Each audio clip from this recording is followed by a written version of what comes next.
एक समय की बात है, काकभूषुंड जी शंकर जी से मिले।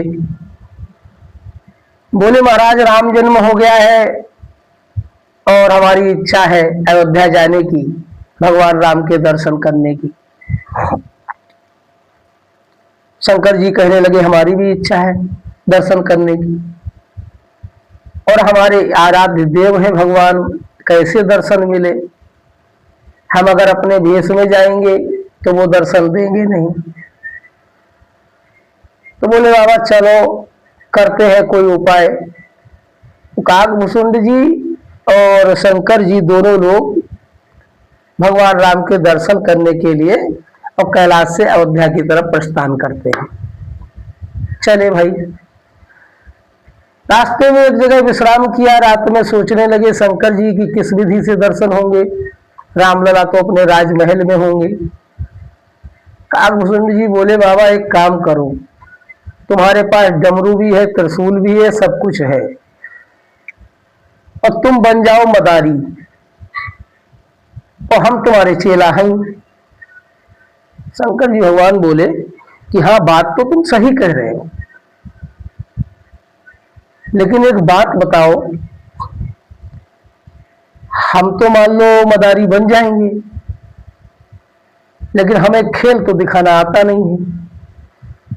बोले बाबा कोई दिक्कत नहीं है खेल दिखाने की, हम डमरू हम बजाते रहेंगे और तुम बोलते रहना, भीड़ इकट्ठी करनी है खाली। बोले ऐसे नहीं काम बनेगा भाई, कुछ तो लोग आएंगे, कुछ क्या दिखाएंगे। बोले बाबा तो फिर एक काम करो, तुम पंडित बन जाना। शंकर भगवान बोले पहले पहले का जो तुमने बताया है वो ही करते हैं, पहले वाला तुम्हारा ठीक है, मदारी वाला ठीक है, मदारी वाला काम करेंगे। चले भाई अयोध्या के नगर में पहुंचे, और जैसे ही नगर में पहुंचे भगवान भोलेनाथ, वैसे ही क्या हुआ, काकभूषुंड जी महाराज ने अपनी डुग्गी बजाना, डमरू बजाना शुरू किया कि बहुत दूर से मदारी बाबा आए हैं, खेल दिखाएंगे, जादूगर है, तरह से बहुत बड़ी बड़ी तारीफें उनने करी, और पूरे नगर में डुग्गी बजाया है। और भगवान राम का जो महल था उसके सामने ही फील्ड था, उसी फील्ड पे उन्होंने अपना शुरू कर दिया खेल दिखाना। भगवान जैसे ही भीड़ इकट्ठी हुई तो क्या हुआ कि भगवान तो राम थे, वो रोने लग गए बहुत जोर से। जब वो रोने लग गए, राज दरबार की बात माता कौशल्या, उन्होंने कहा ये क्यों रो रहा, तो द्वारपालों से पूछा, अरे कि वो बाहर मदारी आए हैं खेल दिखाने वाले, इसलिए शोर मच रहा है। तो वहां से पहरेदार आए और इनने जो अपनी पल्ली अल्ली बिछाई थी उनने सब फेंक दी उठा के, चलो भागो यहाँ से, कुछ नहीं, क्या नहीं होगा खेल, चलो जाओ। भोलेनाथ कहने लगे ये भी बात बिगड़ गई। काकभूषुंड जी बोले अब क्या करें, चलो कोई बात नहीं, कल दूसरा वाला उपाय करते हैं। भगवान भोलेनाथ ने बढ़िया ब्राह्मण का रूप धारण किया, काकभूषुंड जी उनके चेला बने, पहुंच गए। काकभूषुंड जी बोले हमारे महाराज काशी से आए हैं और बहुत उच्च कोटि के विद्वान हैं, 3 जन्मों का हाल बता देते हैं ये, पूछ लो अगर कोई जानना चाहता हो दरबार में तो महाराज अभी हैं। दरबारी लोग पहुंचे, सभी राजमाताओं से बताया कि एक पंडित जी आए हैं काशी से, 3 जन्मों का हाल बताते हैं। उन्होंने कहा शीघ्र प्रवेश करवाओ, लाओ उनको। गए तो भोलेनाथ जाने लग गए, तो उन्होंने कहा सुनो एक ही आदमी जाएगा, कौन 3 जन्मों का भविष्य बताता, उन्होंने कहा ये बताते हैं महाराज भोलेनाथ, हमारे पंडित जी ये बताएंगे। बोले तो तुम यहीं ठहरो। अब काकभूषुंड जी ने सोचा ये तो अच्छी बात आई, ये तो दर्शन कर आएंगे।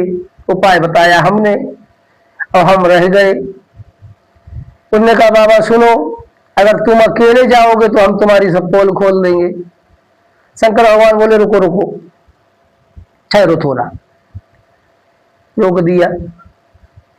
बोले ऐसा है भाई, हमारा चेला ये एक जन्म पहले की बात बताता है और फिर 2 जन्म बाद की हम बताते हैं। उन्होंने कहा अच्छा चलो भाई, इनको भी ले चलो। पहुंचे जाकर के भगवान छोटे से थे, पालने में।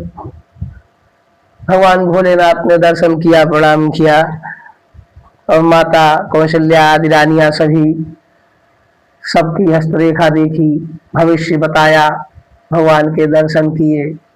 और दर्शन करने के बाद में काकभूषुंड जी ने दर्शन किए। बहुत आनंद आया भगवान की लीला का सुन के। उसके बाद में भोलेनाथ चले आए। बोले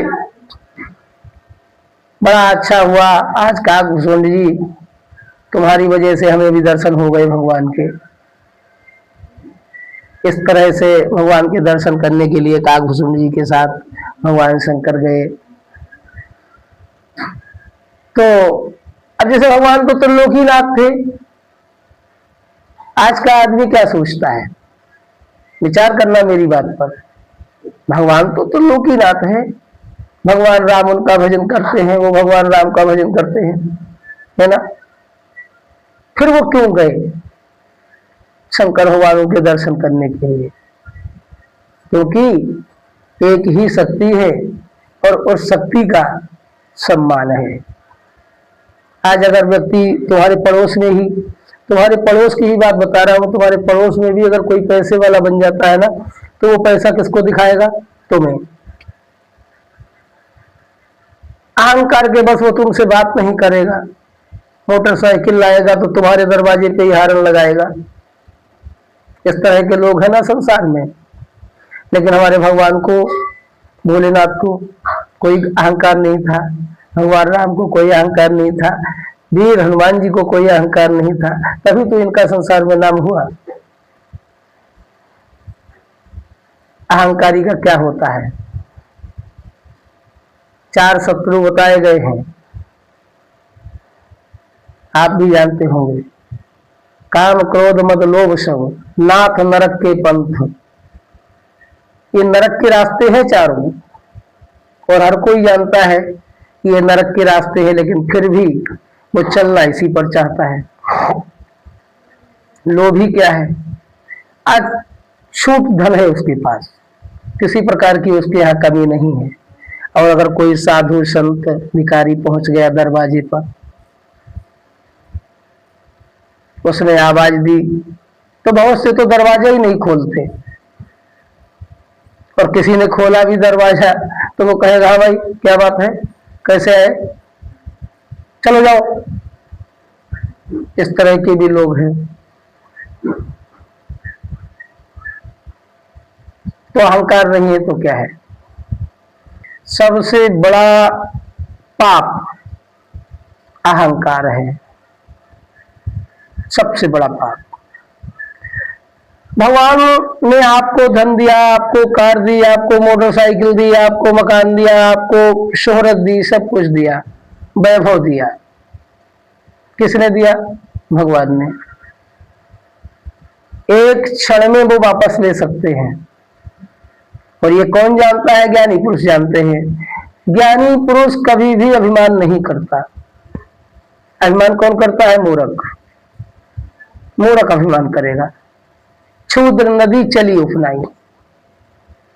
छोटी छोटी नदियां होती हैं, उनमें सैलाब आ जाते हैं। क्या कभी समुद्र में सैलाब आया है? क्योंकि वो गंभीर है। तो कहने का मतलब गंभीर व्यक्ति जो होता है उसे अभिमान नहीं होता। बड़े बड़े लोग हैं, बड़े बड़े राजा हैं, उन्हें अभिमान नहीं होता है। छोटे लोगों को जल्दी हो जाता है, और वो अभिमान किसको दिखाते हैं? गरीब को। तप कर राज और राज कर नर का, ये भी बात समझ लीजिए। आपने कई जन्मों तक तपस्याएं की, उस तपस्या के बल से आपका जन्म हुआ, और जन्म हुआ तो आपका राज्य घराने में जन्म हुआ। राजघराने में जब आपका जन्म हुआ तो राजाओं जैसे आपके टाट वाट हो गए।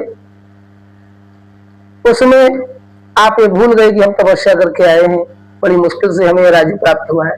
आप अहंकार करने लग गए। जब आप अहंकार करने लग गए, गलत नीतियों पर चलने लग गए, तो आपको नरक की प्राप्ति होने लगी। इसलिए कहते हैं तप कर राज, तपस्या करने से राज्य की प्राप्ति होती है। और राज्य प्राप्त होने से यदि वो राजा नीति के विरुद्ध चलता है तो निश्चय ही वो नरकी हो जाता है। ये बात है।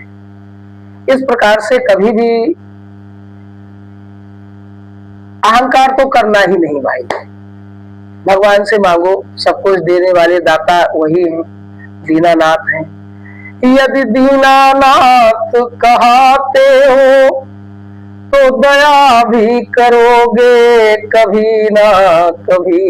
आज भले ही आपके ऊपर गरीबी है, आज आप गरीब हो, भगवान से आस लगाए बैठे हो कि हे प्रभु हमारे घर में भी 2 वक्त की रोटी सही मिलती रहे, यही तो कहते हो ना, आस लगाए हुए हो। किनसे? दीनानाथ से, जो दीनों के नाथ हैं, उनसे आप आशा लगाए बैठे हो, तो वो कभी ना कभी आपकी बात को जरूर सुनेंगे। और जैसे मान लो उनने जल्दी सुन ली, तो तुम क्या करते हो? फिर तुम ये करते हो कि हम ही नाथ हैं, हम ही ने किया है, हम ही मोटरसाइकिल लाए हैं,